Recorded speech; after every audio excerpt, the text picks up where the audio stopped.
Hello, everyone, and welcome to the Be Smart About Art World monthly webinar. My name is Susan Mumford, and I'm the founder of Be Smart About Art, and welcome to you, Debs. Hello, Susan. Hello, everyone on the line. Absolutely. Now, this evening, everyone, we have with us Deborah Henry-Pollard of Catching Fireworks.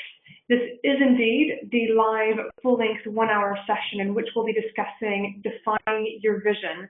And specifically, we are looking into the year ahead. So what we'll be doing is I'll be asking Deb a number of questions in regards to how you look at defining your vision for the question of everyone who's attending the session now, which is, where would you like to be in 1 year's time? It's quite a big question, 365 so odd days away. It's a big thing to think about, and it's important to really set those intentions as well. What I'm going to do is I'm going to start by introducing Deborah at the moment. I'll give you a bit of background to her, what she's looking to achieve for you this evening, and then I'll actually ask her a question so she can give us a bit of personal insight as to who she is. So she is a coach working with people in the creative sector, helping them to find and build on their vision.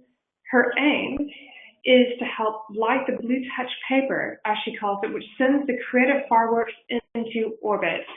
She also has a desire for you to discover the skills and imagination to feed your creative work, which can also be used to be successful in other areas of your professional lives. It's very important, as so many of us do juggle in the creative industries. Deborah uses her coaching experience plus the skills, experience, and empathy that she has gained over 30 years of working life to support creative people in their practices, noting that she's worked with organizations like the English National Opera, Cameron Mackintosh, the Chester Development Education Center, and so on and so forth. There's quite a list, I can tell you. She can help you see both the big vision and the small next step, and works to your own strengths, being committed to supporting you in finding your own solutions and recognizing your own greatness in what you do.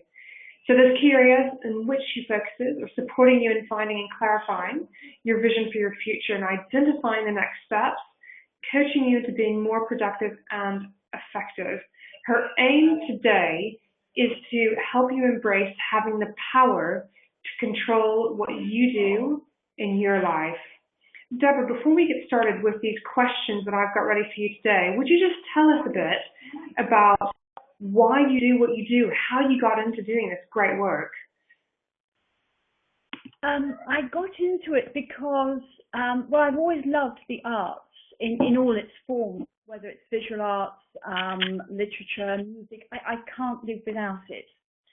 And in most of the jobs I've had in my life, I've been working kind of in the background. I've been one of the little boring grey administrative people and using the skills I had to help artists of all kind.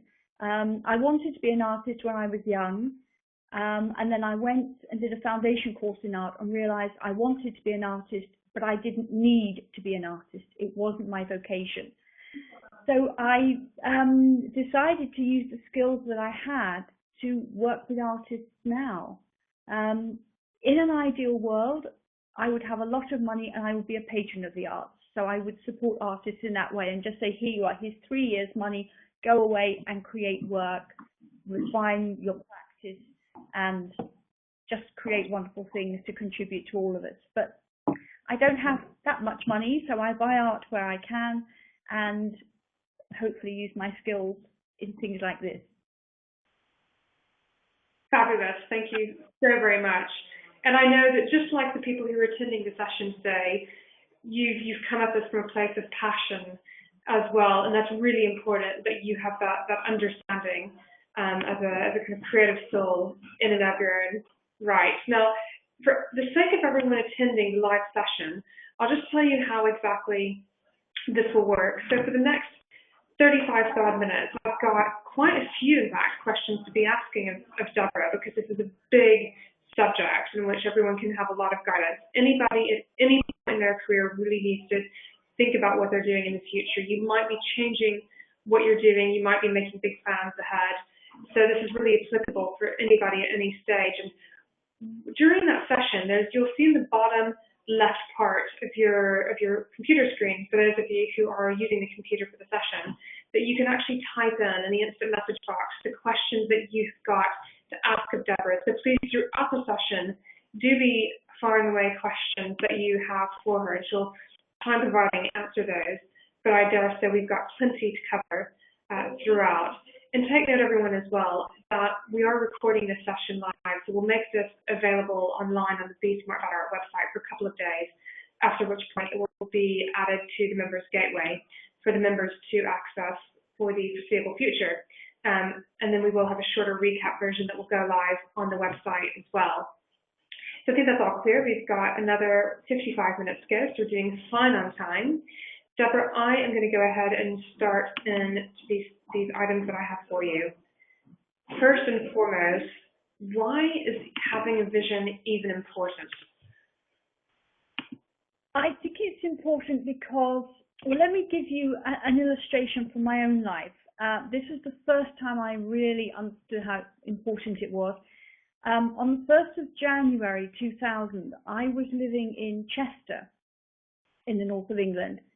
And I was telling my friends that by the 31st of January, I wanted to be back in London because I was really homesick. And I had no idea how I was going to do that. I didn't know where I was going to be living, what I was going to be doing, but I just knew I had to be back in London. And during the course of the year, I applied for lots of jobs. I got down to the second two in so many. It's so frustrating. But I just kept going. I kept thinking, it doesn't matter about those setbacks. I'm going to, by the end of the year, I will be back in London. And I used a song. There's a wonderful song by the Kinks called Waterloo Sunset. So every time I got a letter saying, I'm terribly sorry you didn't get this job, I would get upset because, you know, I'm human. But I would go back to this piece of music and I would play it every single morning. And I would just remind myself, well, I've had this setback, but I will be back in London.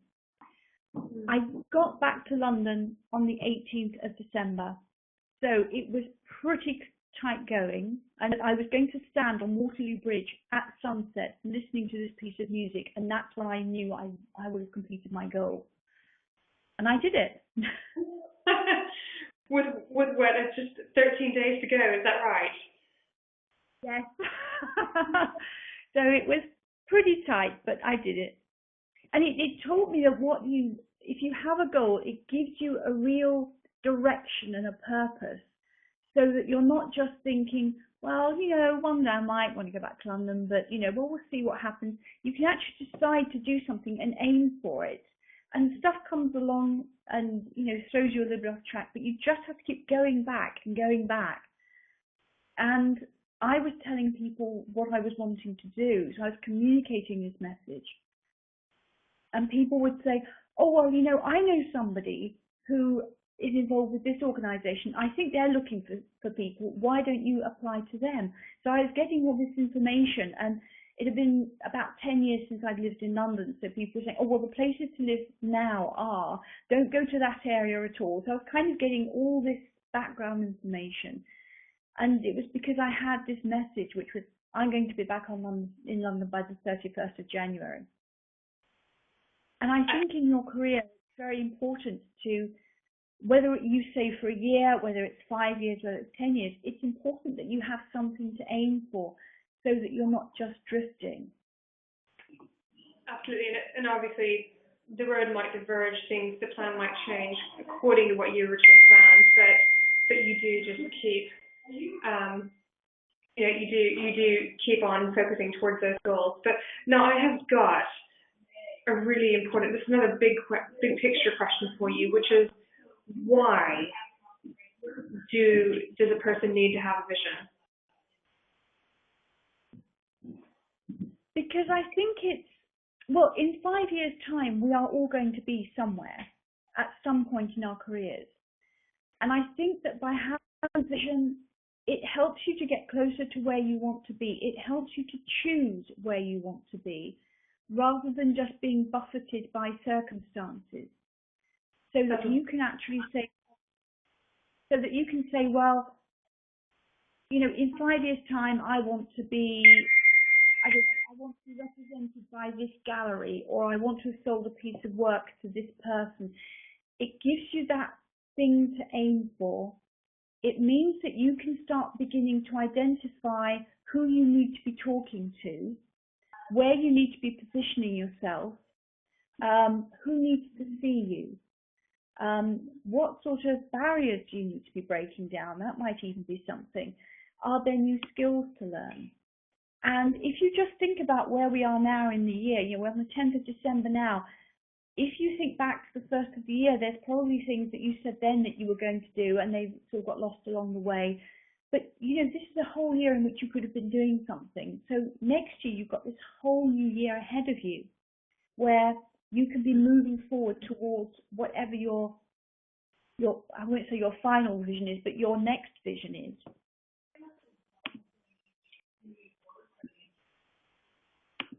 I've lost you slightly, Susan. Yes, I think that we slightly paused there for a moment, but that's fine. So Deb, thank you very much. So you're saying, I think that's great. So you're talking about giving purpose, it keeps you focused, does things like, gives you that clear message to communicate. I'm thinking of one case particularly where I was working with someone who had his job, which was a very good job that he really liked, and he came to me about some ideas he had around tango, and to him they were two completely separate things. And this was like 2 years, and he is now doing projects with his university where he's a lecturer. He's doing projects with them around tango as pilot projects. And this was something that just was completely out of his mind before, because he just thought, well, there's no way I can tie what I'm doing professionally with what I want to do with what is my outside of work hobby. But actually, he's brought them together, and he's doing one project which is just amazing, which is teaching deaf people music through tango. Because in tango, you move with someone else, and you have that impetus, so the deaf people can follow the leader's movements, and they're learning all about music. And this is a pilot project that's being done by his university. Came out of nowhere because he just started saying, I want to bring these two things together. Well, that's great. Again, I think it's useful to have this kind of other analogies. Now, how does a person work out what their vision is after all? This is quite a difficult one, because we're always inundated with all the oughts and the shoulds, all the things we think we should be doing, and often the things we're told we should be doing.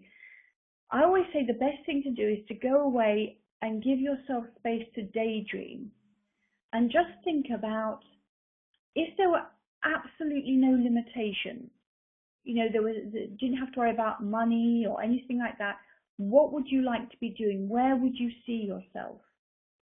And that can be, who are you working with? It can be, where are you working? You know, are you working in the city? Are you working in the countryside? Are you in a completely different country altogether? Are you working just to commissions? Are you producing beautiful, unique works, or are you creating, you know, high quality, affordable art? Are you creating print? I mean, you decide for yourself what it is you want to be doing, and what are your values? What is important to you? Is it the money? Is it your reputation? Is it your creative freedom? All of the above, or none of the above? You think about the things that are complete non-negotiables. I mean, for me now, leaving London is a complete non-negotiable. I love London. I'm staying here for good. So what are those things that for you say, no, I'm not going to give that up. I won't give that up at all. And the other things where you say, well, really, I'm doing that because I think it's what I should be doing, or because that's my situation now. But I mean, you could be saying, well, I couldn't go off and live in another country because I have 2 children at school. But what about if they're teenagers and in 3 or 4 years' time they're going to be going off to university? Well, you know, possibly you could go off and, you know, open you have your own studio in Rome. So for 2 or 3 years, you can be learning the language, you can be creating possibilities out there. I think often what happens is people kind of see themselves here on the level ground and see their vision right up here, and they think they have to do it in one leap, whereas you can actually get to it step by step by step. And if you've got, 5 years, for instance, then if you just think back to what you've achieved and what you've done in the last 5 years, what can you do in the next 5 years? There's all kinds of things that you can be putting in place. So your circumstances at the moment might not be exactly right, but if you look at each thing in turn and think, well, how can I just make one little change to these things? One little change a month, or learn a new skill or a new language, or get myself positioned in the right place. You'd be amazed what you can do.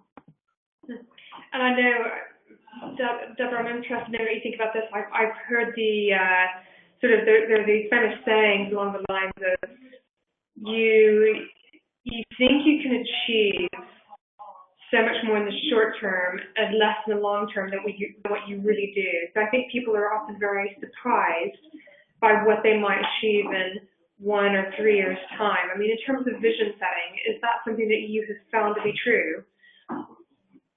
Actually, very true. I often work with people who set goals for 3 to 5 years and will achieve them in much shorter time. I'm just thinking of somebody who had a goal that was 3 years and she did it in about 18 months. Oh my gosh, that's great. Yeah, and somebody else was 5 years, and I think they did it in about 4. Because what happens is, it kind of builds up a momentum. And also, I said to go step by step by step, but what happens sometimes is somebody will come up and say, oh, well, actually, I can get you into this place. And suddenly you have this shortcut. And things don't always take as long as you think they're going to. Once you start getting that impetus and when you start getting tiny results along the way, it only needs, one little tiny result, one great email or one great conversation that just, oh, that's, well, I'll do the next thing, and suddenly you're really rolling. I mean, I've experienced this myself quite a lot, and it's just brilliant, and I see it happening. I mean, this thing about communicating, I remember I was working with somebody, a photographer, who wanted to be commissioned by the Financial Times to do portraits. But she said, I don't know how to, I don't just want to write an email saying, hey, I'd like to do portraits. She wanted to find a more interesting way of getting in touch with this person. And I went to an event, a networking event with her, and to meet one of my other contacts, or in fact to meet a couple of other contacts. And after we'd introduced and we were chatting, she just said, oh, by the way, I've thought of a way that I might be able to get to the editor of the Financial Times.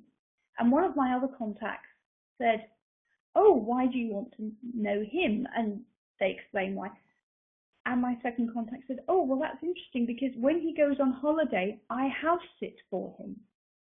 I mean, how can you plan that happening? You just never know who you're talking to or what their contacts are, or who their partner is, who their best friends are, where they happen to have dinner the night before.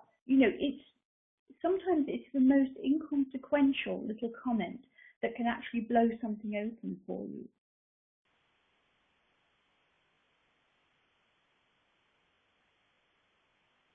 Yes, I think we might have lost Deb for just a moment. What I will say is that here I am in New York City. Deb is in London, and just this morning I met somebody at a museum who I met randomly on a shuttle bus last week. And you like you're saying, Deb, you never know how you might meet people. Well, exactly. Well, I'm just actually, as I'm looking at you, I'm just thinking about the fact that I think we started following each other on Twitter about 2 years ago. And then I said, hey, we should have coffee sometimes. And when we sat down to have coffee, we just found we had lots of similar links and interests. And this has come out of it. We, didn't know that was going to happen at the time. I just thought, hey, she seems like a nice person to have coffee with. Yeah, absolutely. Now, here's something specific for you, following on what we're talking about now, which is, having that, something that Deborah, you and I spoke about previously, is giving yourself permission to think both big and small, thinking about if it's just you, what would the vision be? But leading on to the next point, is it okay to have more than one vision? I think so, absolutely, because we're all multifaceted people. And, sometimes people come to me because they think they should be concentrating on the one thing. But I think, we all have, one thing is professional vision, and there's, you could have your personal visions as well. But if I just think about myself, I have the visions I have for my coaching and where I want that to go and what I want to be doing. I also, it's slightly more than a hobby, but as my great creative passion is, I dance the Argentine tango. So I have visions about where I want to go with that. I also, this year, made my first ever short film. And that was really as a kind of a tool to explain coaching through the analogy of tango. But in fact, what's come out is I'm in discussions about making other short films. So I have some little goals around that, visions around that as well. And they don't, they actually all feed into each other because they're different facets of my character, but also the different skills feed into each other. So the skills I'm learned over the years from administration and organization and working with people were actually the skills I needed to make the short film. So I don't think it's, some people are completely tunnel visioned, and that's absolutely fine. That's just how some people are. And other people need to have different things feeding them. And I think that's equally important. You might find that at various points in your life, even if you have, say, I wouldn't go more than about 3, because then it can get a bit stressful. You might find that 2 kind of go slightly on the back burner for a while you're focusing on one. But I think it's perfectly okay to have 2 or 3. And I think it's also important to talk about the size of the vision, because some people have huge visions. I have one client who has, he's made up a fake check from people, if you like, just get on with their creative practice. They don't want to be Grace and Terry. They don't want to be Damien Hirst. They don't necessarily want to have a huge reputation, but they just need to be creating work. And so they want to be having a lifestyle and an income that allows them to just play and experiment, and because it's the process that's important. And I think both ends of the scale are really important. The key is it's got to be a vision that gets you up in the morning, that excites you. It doesn't necessarily mean yay shouting, but just, this is what I'm going to do today. This is what makes me happy. This is what feeds me. And that can be any kind of size. Although I have to say, a lot of people start off with small visions, and then once they start seeing what they achieve, they start getting a little bit bigger.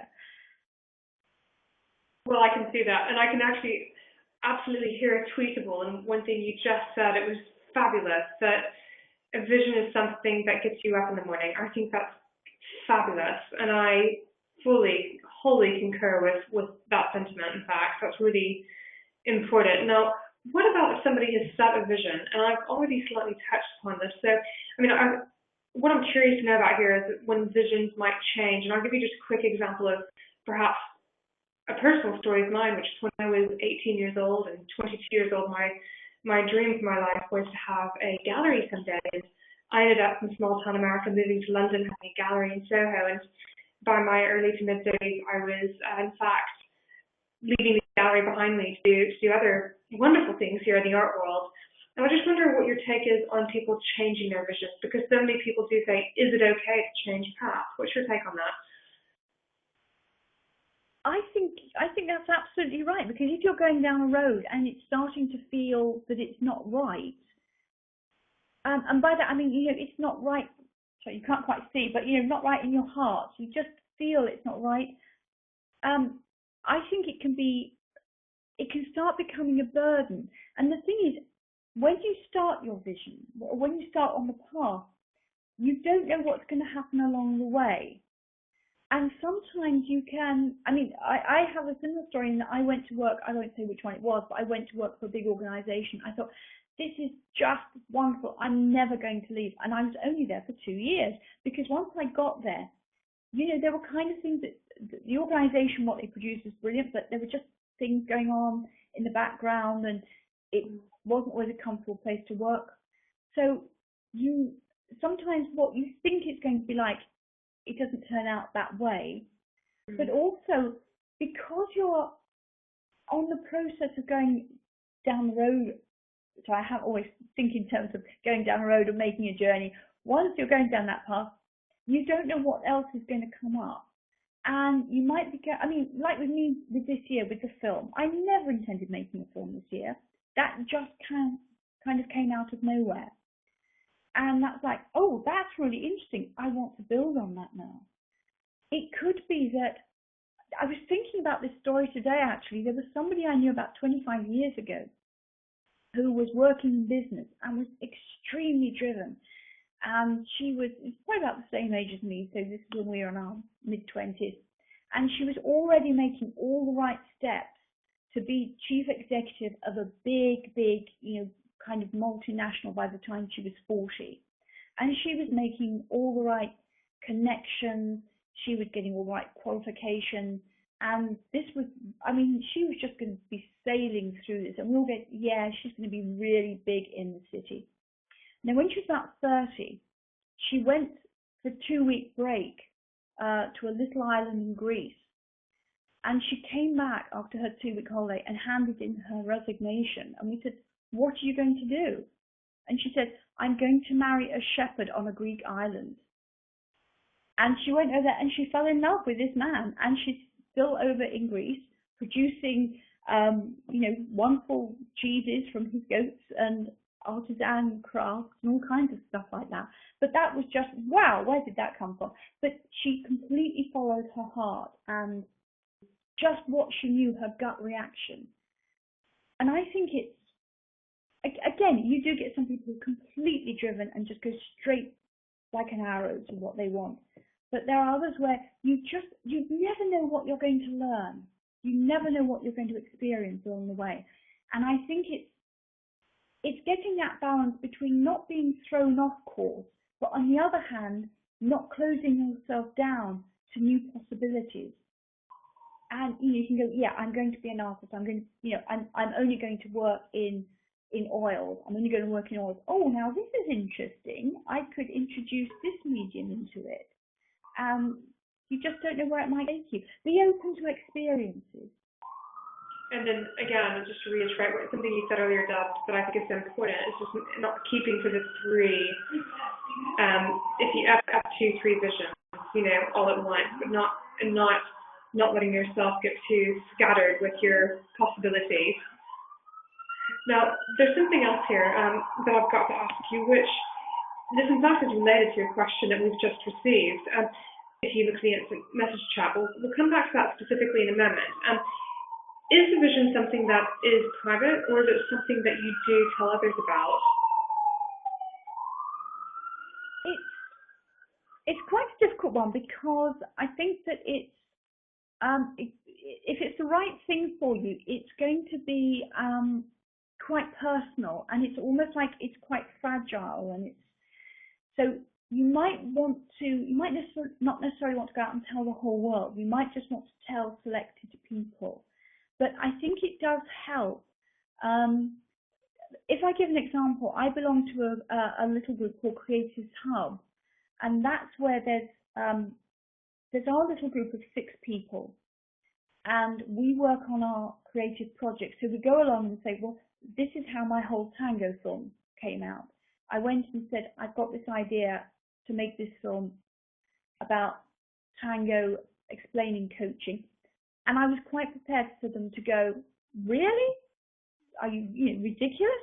But they went, that sounds a really good idea. Okay. So then I kept going back to them and telling them, okay, this is what I've done so far, and I got encouragement from them. And that was really, really valuable. Otherwise, it would have just been something that sat there and perhaps would never have got done. So I think it's good to tell people, but you might want to be careful who you tell. And you might not want to tell people the whole thing. You might just tell them little bits where you think they might be able to help me. It's quite a personal thing, but I think it is important to, you've certainly got to write it down somewhere, I think, where you can see it, because that helps to keep it alive. With me, it was the using the song, The Waterloo Sunset, that kept it alive for me. You've got to keep it with you in some way. Well, that might be a bit like a blog post I did a while back on when I listened to a Tom Petty song again and again, running down a dream, and I kept playing that to myself to remind myself that that's what I was doing, was pursuing my career in the art world, and here I am 14 years later. Yeah, that's brilliant. And it's so important because it reminds you of, it's the thing I said about when I was telling you the story originally, you know, I was getting letters saying, I'm sorry you didn't get the job.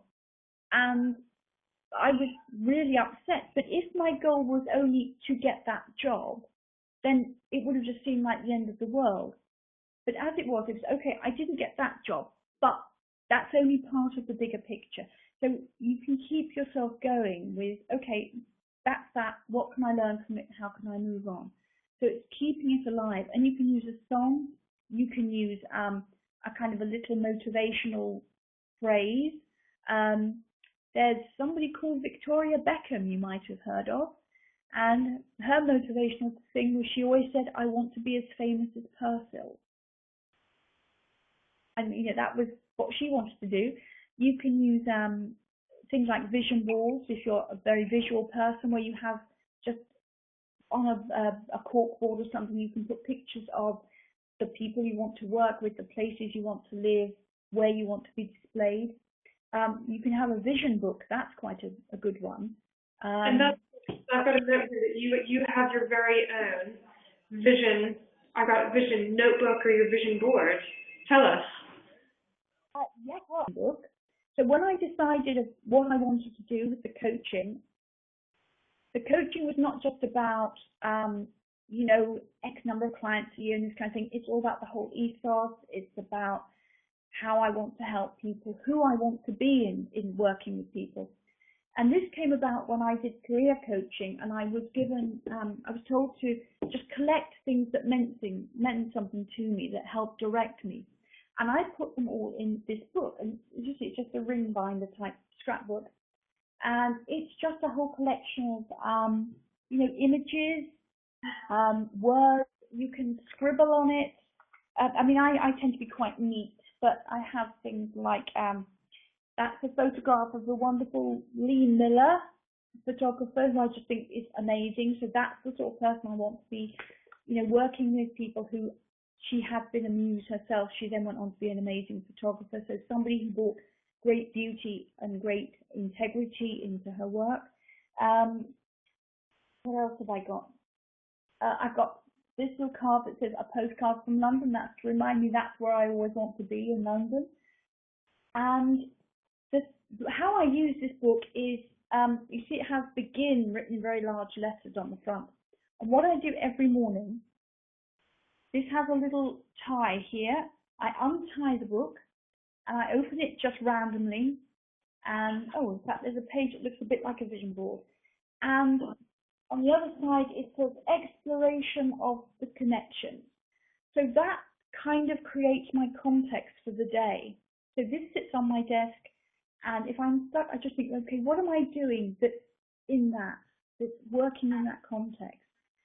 If I get really stuck and I'm just having a day when no ideas are coming, I will just go through the book and I will just see what it throws up.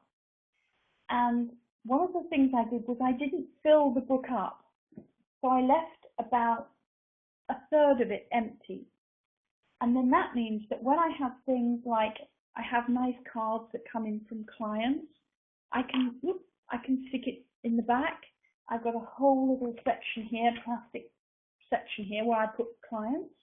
Oh, And for those days when you kind of go, oh, why am I doing this? I'm no good and nobody wants my work, which, you know, we all have those days. You can just go in here and remind yourself. And at the end of the day, I close the book and I tie it up, and that's the end of my working day. So that's one way I keep my vision alive. But you don't need to be that. You don't need to be that big. You can have, you know, like a small sketchbook, and you can scribble more ideas in, and you can, because a lot of the time you might not have your vision absolutely complete the first time round. You might want to keep revisiting it, but you have the basic idea of, yeah, this is what's pulling me forward. So you might want to add things and put, you know, post-it notes in there and staple things in and add people's phone numbers and that kind of stuff. right. But yeah, it's a great visual, so that works hugely for me.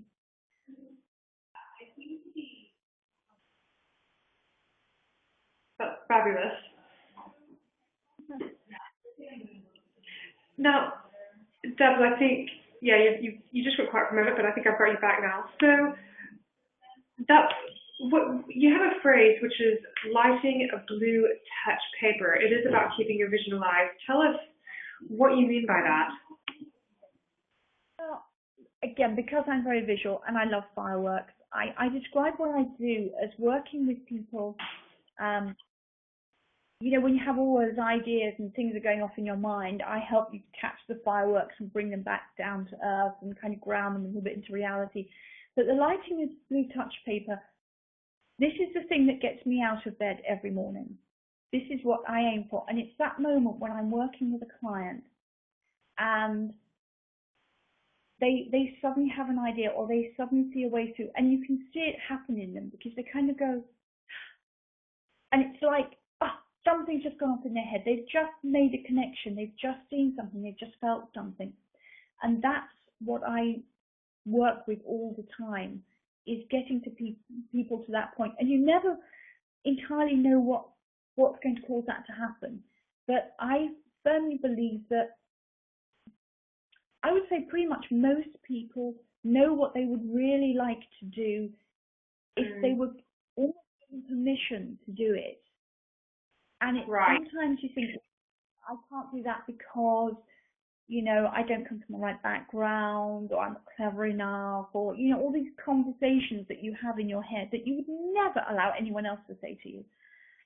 And it's just kind of, I work at kind of peeling back the layers until, I mean, sometimes someone will say to me, you know what I've always wanted to do, really? I've always wanted to write a book. And because I say, okay, so how would that work? Rather than, really? You know, and because I just say, okay, how would that work? You can simply think, oh, so it's not such a bad idea then. I'm not crazy to want to go and work at Tate, or try and get my work in this gallery, or, you know, get this person to buy my work. You know, who knows what's possible? And I think what's so fascinating here as well is people will very often kind of, or I think that you're talking, I can't hear you, so sorry, Deb. I think perhaps one thing that people do is fear holds back a lot of people from achieving their vision, because they end up not making any progress towards what they're wanting to achieve because they're so scared they're not going to achieve it. I mean, what's your take on that? What's your observation of that happening? Oh, that's so true. We all have these things that we're frightened of. It can be frightened of not knowing how to do it, of looking an idiot, of not being the right person at the right time. You know, I mean, it just goes on and on and on. And I think it's, if you have the right vision, the one that really excites you, you will kind of find a way to work through that fear. And you will, it might be learning skills, it might be, you know, things like networking. I know that terrifies a lot of people, but if you just put it in terms of they're just conversations, they're just talking to people, and put the emphasis on the other person. So it's not about you, but it's about what can I do for that other person? I mean, I'll be completely honest with you. 7:30 this evening, I was sitting there going, oh my God, I'm going to have to do a webinar, because I suddenly think, am I the right person to do this? And I think it doesn't matter whether I am or not. There's this stuff that I know works because I've worked with it with other people, and I should tell people about it. So it's not about me, it's about what can I give to you? And we all have these silly things. I was reading about Judi Dench, an amazing actress. She says she always has stage fright. And she actually thinks that it's quite important that you have that fear, because that means it's that important. And it means that you will, it makes you perform better. So when you have those fears, it's difficult because, people have different fears, but it's about saying, what is more frightening? Actually achieving my goal, or being on my deathbed in how many years' time and going, I wish I'd done that? Which is the biggest fear? And, some of us are facing it all the time, and we're just kind of going, okay, what's the next one? What's the next one? I look back at some of the things I've done and I go, what, really? But at the time, it's just the thing I had to do.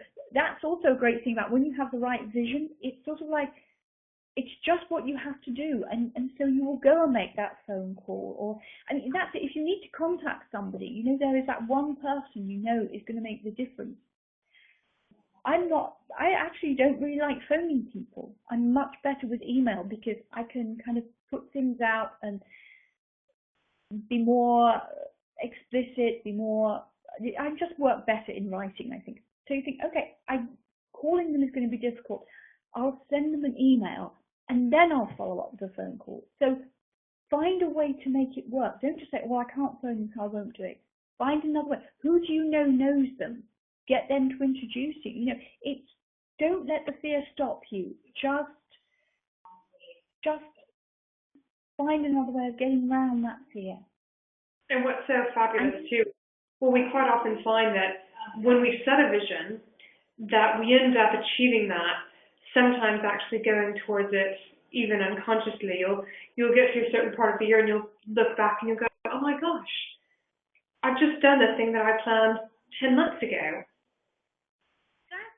Exactly. It's just amazing. It's almost, when it's the right thing, it takes on a momentum of its own. It's amazing.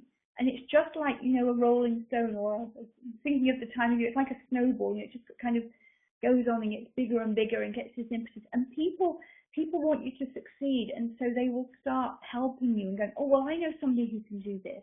I know somebody who could give you some advice on that. And people can be very generous. It's amazing. And what I'm going to do at this stage is encourage everyone to be asking questions about what Deb was talking about now in terms of how do you achieve the visions that you have. We've got several questions that have already come in. Before we start answering those, I've got several other items just to ask you about as well, Deb. One is, you talk often about daily actions, and I know that we've already mentioned things like listening to maybe a kind of inspirational song. What else can people do on a daily basis to be working towards that vision that they've set? Well, it's not necessarily the what, it's just the doing it. I always say to people, take one action every day towards your vision. Whether it's a big thing, whether you could say, well, I'm going to take a whole day out and I'm just going to brainstorm all the possibilities, I'm going to do research, or it could be tomorrow morning I'm going to spend 10 minutes on Google finding out who runs that gallery, or if there's a course on such and such a thing that you want to learn. One thing that often happens is when people get that vision, there's suddenly all these ideas flashing around. And I think the key thing is initially just write down everything. I know when I was changing career to become a coach, I ended up with a to-do list which was over 200 things long. And rather than just go, and it was about 200 ideas, and some of them were almost fully formed, some of them were just, one or two words. I thought, right, I've just got this list, I'm just going to go through it And then, okay, this is something that needs an hour. I'll book in an hour to do that one day. I've only got 10 minutes today. What can I do in 10 minutes? It might even be going down the list and just knocking things out and going, well, actually, I don't have to do that anymore because that already happened automatically. But it's just taking one action a day, and it starts to break everything down. As it's in fact, just a quick story. I said this book has begin written on the front of it. That actually comes as an amazing choreographer called Twyla Tharp, American choreographer. And she's written a wonderful book called The Creative Habit. And she came to choreograph her first dance. And she was standing in a white studio. And she stood in the middle of the room and she suddenly thought, I don't know how to choreograph. I don't know how you start choreographing a dance. And she just decided that what she would do, she stamped on the floor and she said, right, that's the first step of the dance. And in fact, what happened was, as she stamped on the floor, it was one of these sprung dance floors and it made this wonderful noise. And she thought, right, I'm not going to use music for this. That's the sound of the dance. And the dance is still in the repertoire and it still starts with a stamp. And so just something as inconsequential as that can open up so much. So one tiny action a day just keeps wearing away at it. That's great. And there's little actions working towards the bigger picture. I'm going to go ahead and ask you the first question that we've got from someone here. So thank you very much to a gallerist who's asked this question today. He asks, how important or helpful is it to write down your vision in some way, not just tell friends? We've seen your vision notebook, but I'm just wondering in general, is that an important element? Please tell us. I think it is. It can be writing it down, or it can be, depending, it can be a little visual thing if you're a visual person. I actually have a tiny whiteboard that I was given. It stands about yay high. It's a freestanding whiteboard, and that sits on my desk, and it just says, light the blue touch paper. And that just reminds me of what I'm doing every day. So it can be a small phrase. It can be something which is, it can be longer. You can start putting in, okay, in 5 years' time, I will be represented by X gallery and will have had three solo exhibitions. It can be that precise. So it can start getting into the very tangible. So have that somewhere where you can see it. And it can be something that you can slip in your sketchbook or have in your wallet or your purse, so that when you open it, you just go, oh yeah, I can see that. And no one else knows what it means, but you can just go, yes, that's just reminding me all the time. It's the thing about, if someone says to you, think about a red car. Now, if I keep talking to you about a red car, I wouldn't mind betting that when you go out tomorrow, you'll suddenly start noticing more red cars. It's not because that there are more of them. It's sitting there in the back of your mind. It's like those earworms you get, those little bits of tunes that sit there, and then suddenly you hear it playing somewhere else. If it's always in your consciousness like that, you'll suddenly start seeing all kinds of opportunities coming up. And you might be reading something in the Evening Standard, some article, and there'll be something in there that you just think, oh no, that's really interesting. How can I fit that in to what I'm doing here? Or, this person, oh look, they're opening a gallery there. Well, that might be somewhere I want to get in. Oh look, there's an open exhibition. Maybe that's where I should be aiming at. So it just keeps it in your mind all the time, rather than, I know this is happening with some people at the moment. They're going back to the list they wrote at the beginning of January last year, their New Year's resolutions, and going, oh yeah, I did say I was going to lose weight, or go to the gym, or, read 3 books a month or something. If it's right in front of you all the time, it just keeps reminding you, what's that one thing I'm going to do today? But it is something that you could literally have very obvious, that you always see it. You could have the computer in the studio, in the gallery, in the office area, that kind of thing.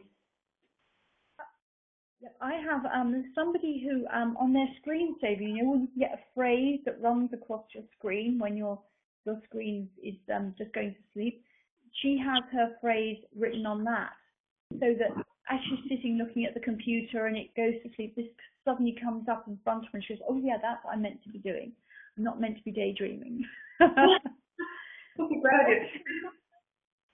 Somebody else has got a photograph of a cottage that they would love to own, and this is kind of, you know, their dream in about 10 years' time is they want to retire to work at this in this area, and they've seen the cottage, so they have a photograph of this cottage as their wallpaper on their computer.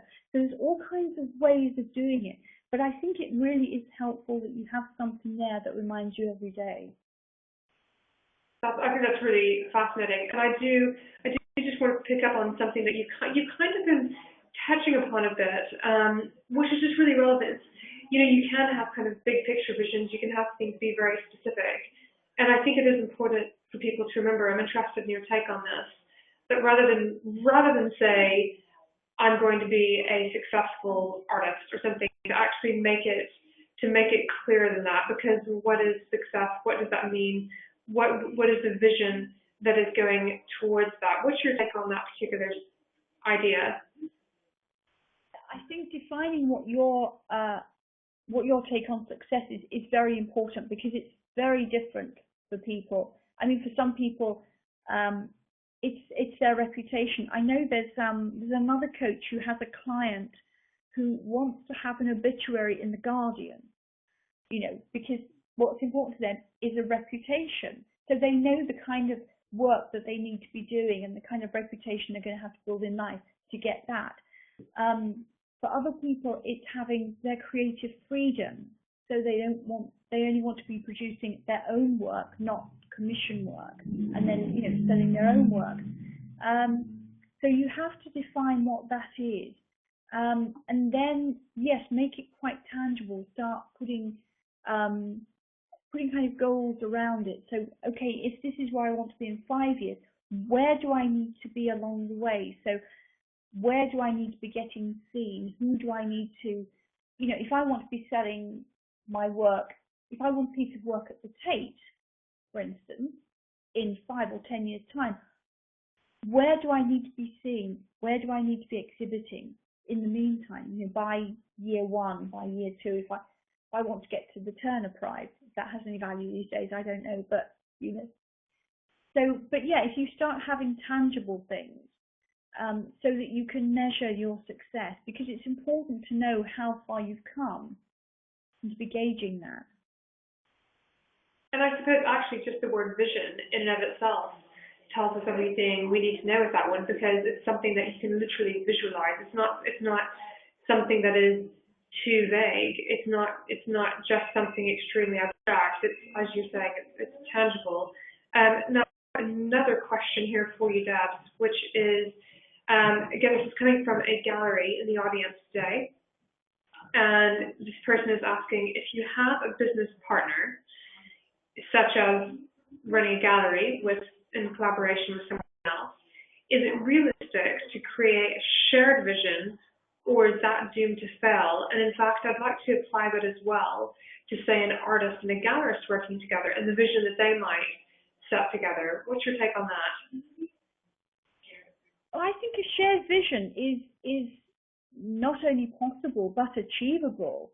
I mean, you might have different ways that you reach that vision. So you might have someone who is, I'm just thinking about a collaboration that I'm working on at the moment that hopefully will come to fruition next year, where one person is very business-based and very analytical, and I'm bringing more of the, for want of a better term, the kind of the touchy-feely stuff to it. So I'm coming at it from, yeah, but how will this make people feel? How will this make people... Hello? I think we just missed that. Would you just repeat what you were just saying? Yeah, I was just saying that I'm working on a collaboration at the moment where somebody else is bringing the very business analytical side to the vision, and I'm bringing the more touchy-feely side to it. So we're bringing two disparate sets of skills, but we have a shared vision for what we want to be doing in the project. So I think that that's entirely possible. Yeah, I'm still here. Carry on. Fine. You've just dropped off the screen. I thought we'd lost you completely then. So I can say I think that having a shared vision is completely realistic. And you can also have a shared vision, but then your own vision for what you want to be doing as well within that. So it can be, well, the vision for the business could be, I can't think of a particular vision, but that's the vision for the business. And my role within that vision is to do X, Y, and Z. I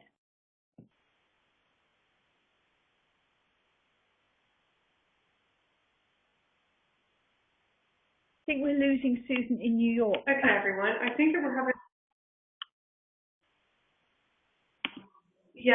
a bit of connectivity problems here, everyone. So apologies for that. That's one thing that does happen sometimes when we're online. So what we can do is just extend the meeting by just a couple of minutes, in fact.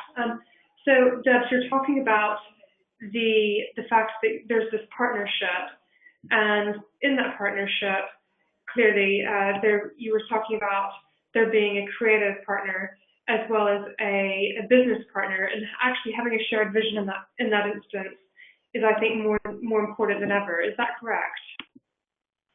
I think so. Yes, it is, because you need to know what you're aiming for, and that you're going along, if you like, parallel lines to get to the same place.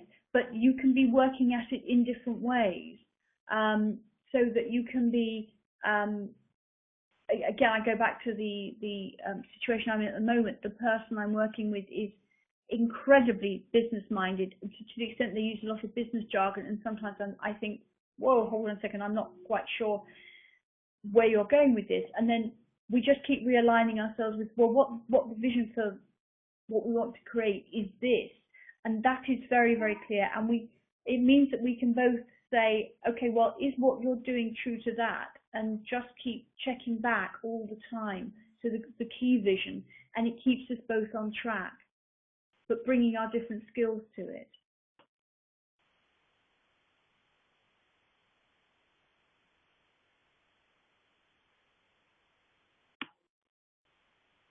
Are you there, Susan? Okay, well that's really insightful. Now, Deb, we are. I think that I'm getting some feedback from some in the audience talking about what's happening with the connectivity.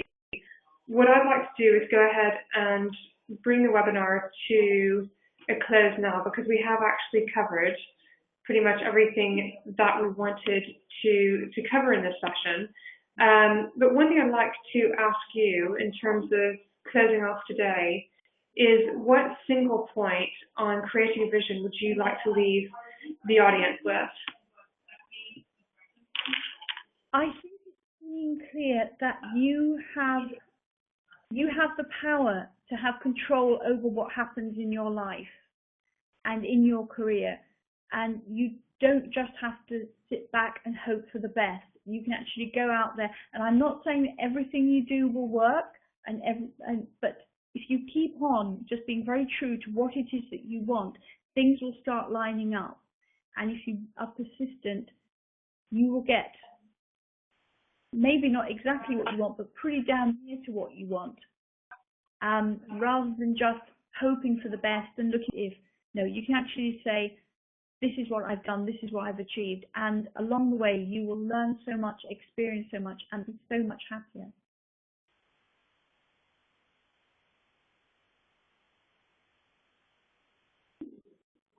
Hello, Susan, we're back again. That's great.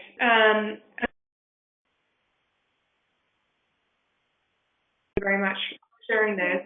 Now, Debs, how can people stay in touch with you going forward so that they can continue to follow your program, and also perhaps to glean some work in regards to not only setting vision but the other work that you do? Well, they can. I have a weekly blog, which is you can see on my website, which is www.catchingfireworks.co.uk. You can follow me on Twitter, where I'm fireworksdhp. And I also have a monthly newsletter which you can sign up for on my website, where I just pass on information, resources, contacts, etc. that I find along the way, which I think might be useful to people and helpful.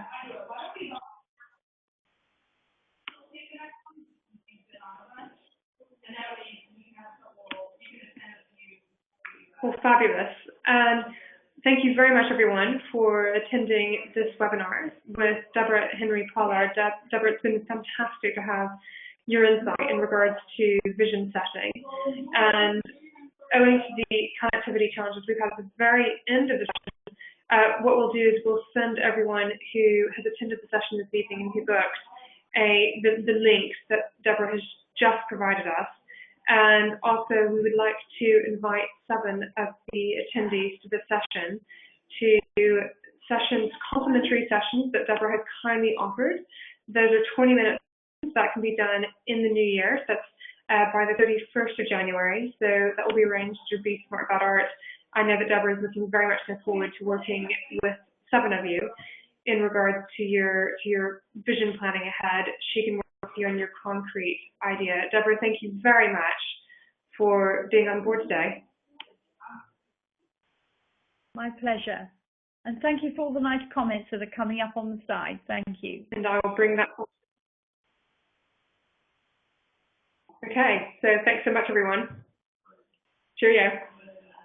Bye-bye.